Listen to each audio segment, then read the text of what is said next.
Magandang gabi, teammates! Umpisahan na nating pag-usapan ng mga pinakapatok na sports balita sa buong maghapon. Inilabas na ng larong volleyball sa Pilipinas at national coaching staff ang final pool ng Philippine Volleyball Team. Kilalanin natin kung sino-sino pa ang napabilang sa wishlist ni na Coach Francis Vicente at Sammy Acailar mula sa ulat ni Arian Malyares.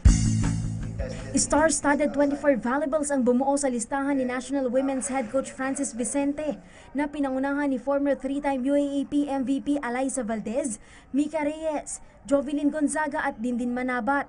Habang 5'6" naman ang minimum height ng 25-man pool ni National Men's Head Coach Sammy Acailar na kinabilangan ni na 92nd NCAA MVP John Vic de Guzman, Howard Mojica, Mark Alfafara at iba pa.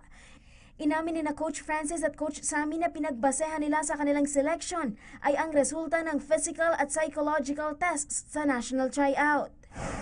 Yun muna yung tututukan muna namin kasi sigurado ito tatagisan ng talino para makapwesto sa 12 mamaya. Makita natin, nagtatakayan na yan sa court. Mataas ang confidence ko na papasok din kami sa top 4. Para naman kay LVPI President Joey Romasanta, tiwala ito sa Philippine Volleyball na magagawa nitong makarating sa podium ng 29th Malaysian SEA Games sa Agosto, kung saan huli pang nakapag-uwi ng ginto ang bansa noong taong 1993. Bukas sa katakdang magsimula ang training orientation ng men's at women's pool na gaganapin sa Arellano University School of Law sa Pasay City.